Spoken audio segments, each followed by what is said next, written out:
bibili uli ako ng African talisay, yung pinakamalaki. So,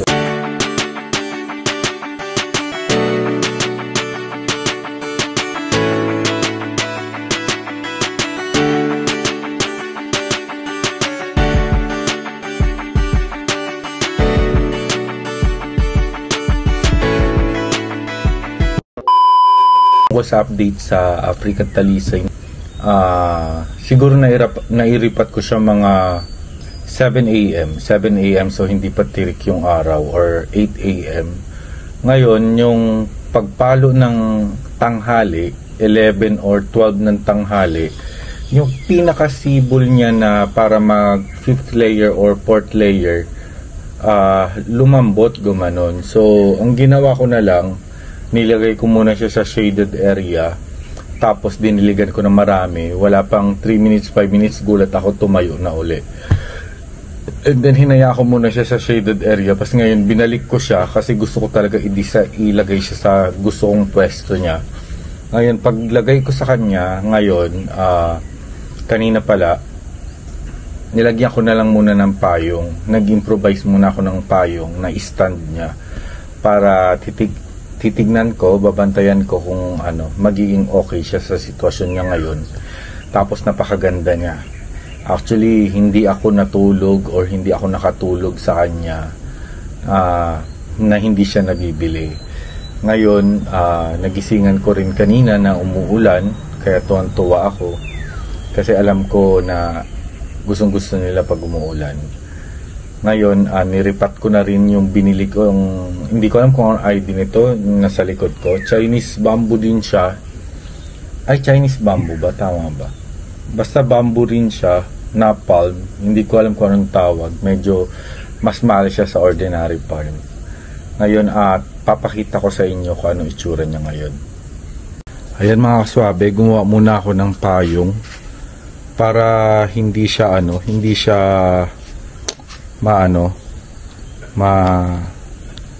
masunog sa araw or maglanta uli, bumagsak.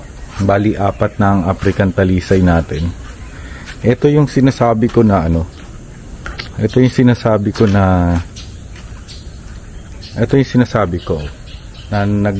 lumundoy kahapon, tumiklop. Yan yung pang 5th layer niya. Alam ko pang 5th layer niya yan eh. Yan, ganda, di ba? Ganda mga kaswabe. Tuwan-tuwa ako. Na-addict talaga ako sa African talisay. Ayan. Yung kauna-unahan natin, meron na akong African talisay dati nung panahon ng pandemic. Wala pa ako masyado idea sa kanila na naglalagas sila. So, nung naglagas sila, akala ko patay na. So, hinugot ko. Pas ngayon, nagsimula uli ako sa African talisay dito sa maliit. Nilagay ko siya sa malaking pot. Ayan, lumago na siya. Maliit lang yun, nabili ko. Tapos, ang sumunod kong African talisay, ito. Yan. Ito yung sumunod kong African talisay. Sa personal mga kaswabe, sobrang ganda ng layering niya. Kahit hindi siya nagle-layer na katulad ng payong, yung design niya, yung mga, yung mga stem niya, para siyang style ng bonsai. Kaya gustong-gusto ko din siya. Kaya para sa akin okay lang siya hindi mag-layer na parang payong kasi ang ganda ng dating niya talaga. Ito mga kaswabi, mura ko to nakuha. Mura ko yan nakuha, promise. Sobrang mura ko yan nakuha. Tapos after nyan, kagustuhan ko magkaroon ng layer na African talisay variegated. So binili ko to. Ito. Yan. Yan. Kung makikita nyo mga kaswabe, ayan naka-layer na siya. Nakikita ba? Ayan. Ayan, naka-layer na siya. So maghihintay na lang tayong may sumibol dito sa tuktok niya. Pero may layer na siya. Tapos yung kahapon na binili natin, ito. Ganda. Mukha siya maliit sa camera pero ang laki niyan mga kaswabe. Ang laki niyan. Tingnan natin sa sa ibang view. Tignan nyo kung gaano siya kaganda, mga kaswabe. Payong na payong. Diba? Tapos, ayan, may layer din siya dyan. Na hindi pa siya masyado halata. Kasi, ano pa, dikit pa siya. Kailangan pa siyang umangat. Tapos ito yung panibagong layer na naman na sumisibol. So, bali ang ginawa ko, dinikitan ko siya ng dalawang palm tree.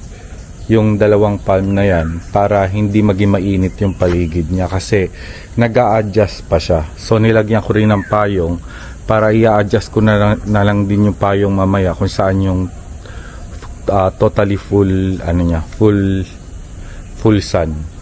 Para hindi naman siya mabigla. Ngayon, tayon-tayo na siya, mga kaswabe ito. Yan, tayon-tayo na siya.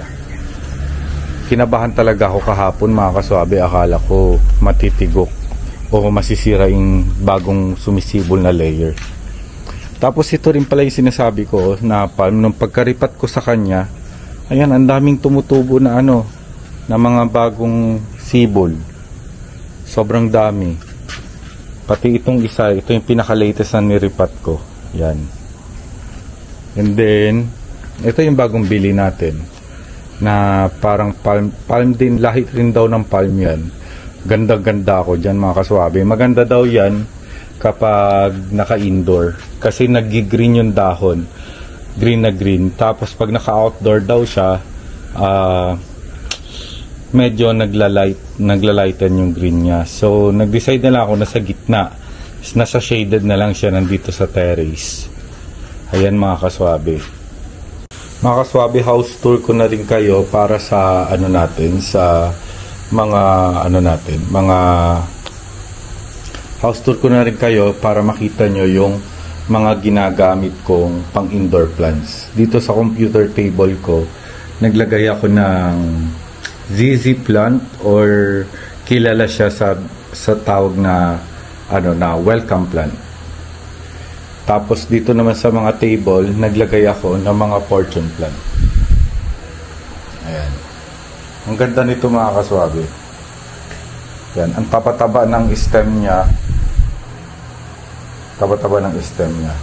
Tapos naglagay rin ako dito ng snake plant. Tapos dito naman sa baba ng TV ko, yung mga pre-propagate ko na mga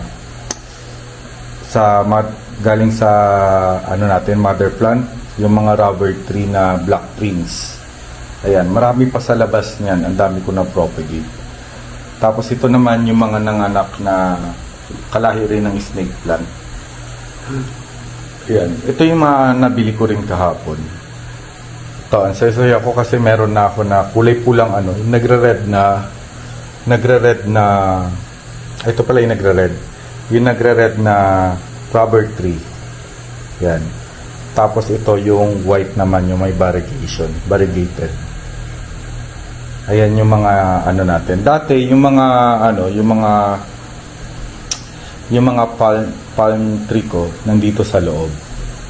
Mga kaswabian, sabi pala sa akin ni Kuya, yung mga halaman daw na ganito, ito, yung kalahi ng snake plant, wag na wag daw itong ilalagay sa arawan kasi madaling masunog. Napansin ko ang madaling masunog sa kanya, itong mga tip niya, yung mga nasa dulo may brown. Yan ang madaling masunog. Kasi may isa rin siyang lahing napansin ko kasi ito pa-crown, ang pabilog ang niya, style niya. Tapos ito namang isa, pakita ko sa inyo. Paano naman, pa-straight, parang pamaypay, mga kaswabe. Actually may nakuha ko to, may anak na dalawa. Ngayon, nung niripat ko siya, tinanggal ko yung dalawang anak, itinanim ko sa panibagong pot. Ito yung dalawang anak niya na niripat ko. Ayan. Sana mabilis sila lumaki, no? Wala pa kasi akong idea kung gaano kabilis to, mga kaswabe. Na to.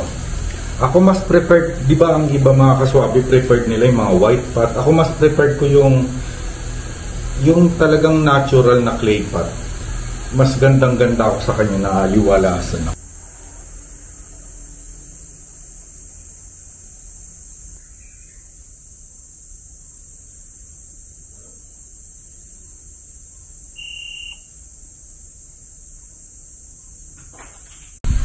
Kaya mga kaswabe, nagpipicture ako ng mga plants natin kasi gustong-gusto ko siyang kinukuha ng picture tapos pinopost natin sa social media. Linis na linis kasi ako sa isang bahay pag may mga plants kasi nag-purify siya ng air natin.